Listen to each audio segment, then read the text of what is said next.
Hello there, Veena here from digitalaccesspass.com, and today I'm thrilled to introduce to you a completely revamped DAP admin dashboard page. We have reorganized the stats in a much more user-friendly way. Knowing your metrics is critical to growing your sales. So in this video, I'll walk you through all of these stats and show you how it's calculated. So you will see that we have reorganized the stats, and now we have different tabs for each category of stats. So for example, the very first one is overall summary.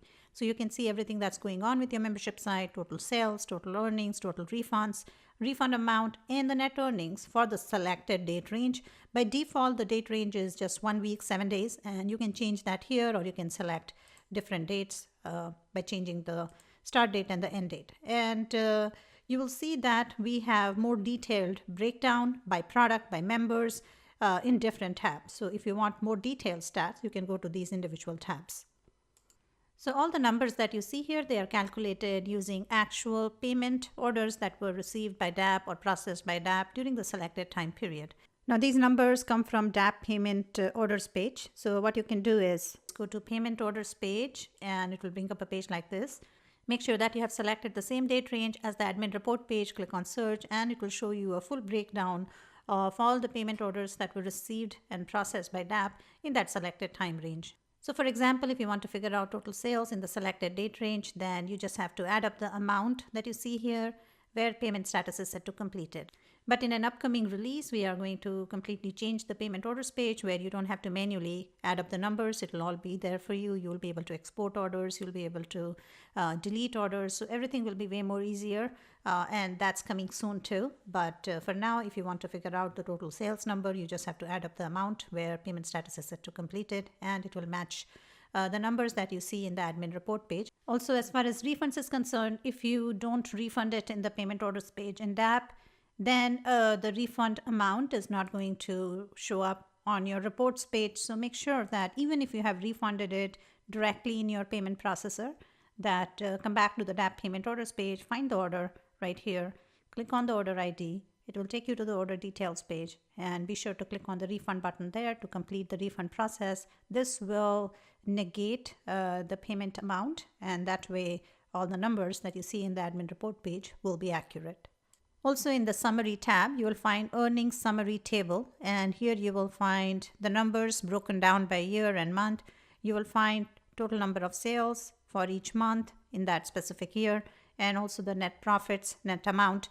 So for example, if you select, say, last 365 days, so as you can see here, it's broken down by year and month. And there's also a visual representation of these numbers. You will find a line chart as well as a pie chart here. And if you hover over this line, you will find all the nodes. And if you select any one of these nodes, you will find the numbers right there.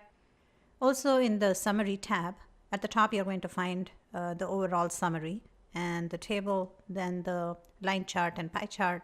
And below that, you will find top 3 products that you sold and the last 5 sales in the selected date range. So now that we have created a nice framework for reports, soon you are going to find a lot more boxes here. We are going to report on retention rate, churn rate, lifetime customer value, and more member level stats. So now let's take a look at earnings by product. So in this tab, you're going to find earnings summary broken down by each individual product. So in this table, you will find the product name, total sales for that product, sales amount for that product. So everything is at product level here. Refunds that you processed for the product, and the total net amount. And remember that all the reports that you see, these are all for the selected date range at the top, and you can change the date range by clicking on any one of these links or by changing the dates here under the from and to. Also in the earnings by product tab below the table, you will find a line chart as well as pie chart for these stats. And if you really want to see these charts and how it looks, select a wider date range. Otherwise, just for 1 week, there isn't enough data to represent here.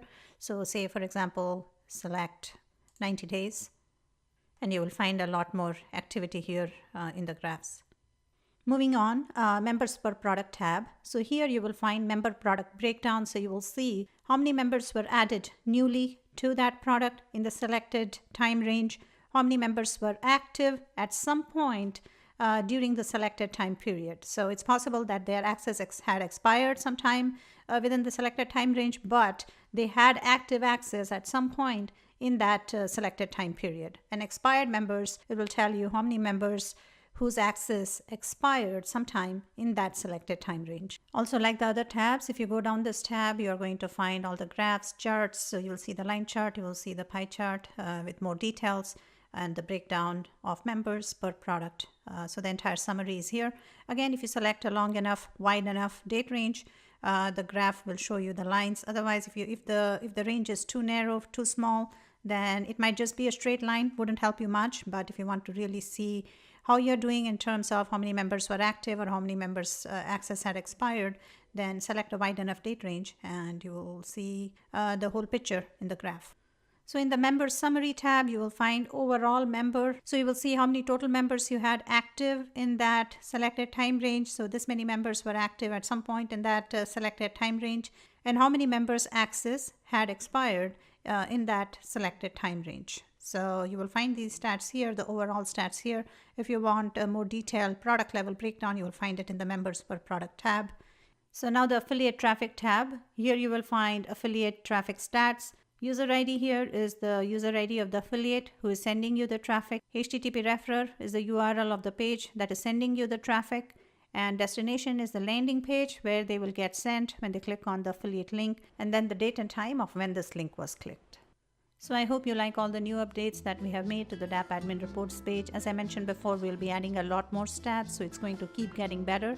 As always, we look forward to your comments, your feedback, so keep them coming. My name is Veena Prashant. Thanks for watching.